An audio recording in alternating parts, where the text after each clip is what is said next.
The United States and China, the world's two largest economies, are locked in a dangerous game of semiconductor supremacy. At the heart of this struggle lies the computer chip, the tiny but mighty engine powering everything from smartphones and laptops to advanced weapon systems. This battle for technological dominance has far-reaching implications, reshaping global supply chains and fueling geopolitical tensions. The U.S., long the leader in chip design and manufacturing, now sees China rapidly catching up, challenging its technological edge. China's rapid technological rise, fueled by massive government investment and industrial espionage, has alarmed Washington. The U.S. fears that China aims to dominate critical technologies like artificial intelligence and quantum computing, potentially shifting the balance of power. In response, the U.S. has adopted a multi-pronged strategy to contain China's technological ambitions, with semiconductors being the primary target. This technological rivalry is no longer just about economic competition. It's about national security and global influence.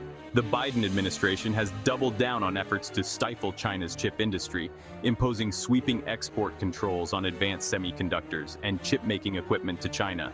These measures, the toughest yet, are designed to cut off China's access to the vital technologies needed to develop its own domestic chip industry.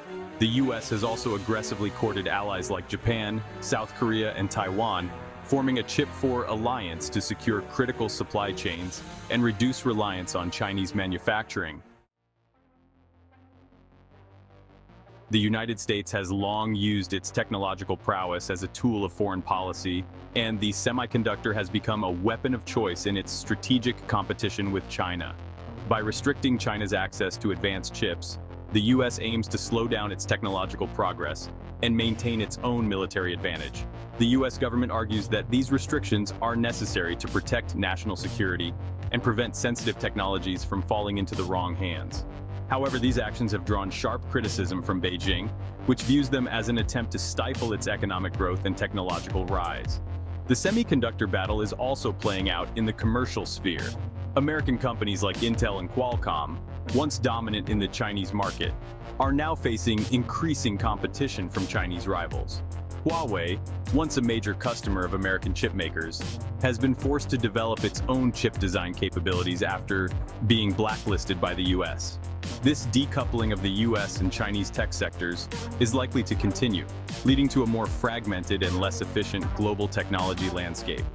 The U.S. is also investing heavily in its own domestic semiconductor manufacturing capabilities, seeking to reduce its reliance on Asian supply chains, which are vulnerable to geopolitical instability and natural disasters. The CHIPS and Science Act, signed into law by President Biden, provides billions of dollars in subsidies and tax breaks to encourage companies to build new chip factories on American soil. This push for semiconductor self-sufficiency is driven by both economic and national security concerns. China, for its part, is not taking these challenges lying down. Beijing has vowed to achieve semiconductor self-sufficiency, pouring billions of dollars into research and development and providing generous subsidies to domestic chip makers.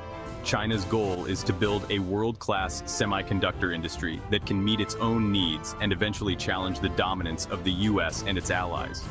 This ambitious plan, however, faces significant hurdles, including a shortage of skilled engineers and the complexity of advanced chip manufacturing. China is also leveraging its vast domestic market as leverage, offering preferential treatment to companies that use domestically produced chips.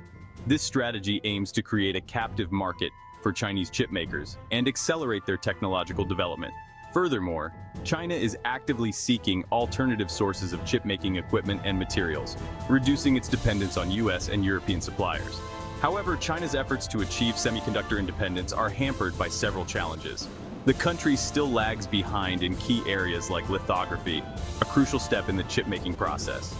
Moreover, the U.S. export controls have restricted China's access to the most advanced chip-making equipment, slowing down its progress. China's aggressive industrial policies, including forced technology transfers and intellectual property theft, have also drawn criticism and retaliation from the West. If you like this video, don't forget to rate, subscribe, and share so we can keep you up to date on what's important in our tiny fraction of the universe. And as always, take care.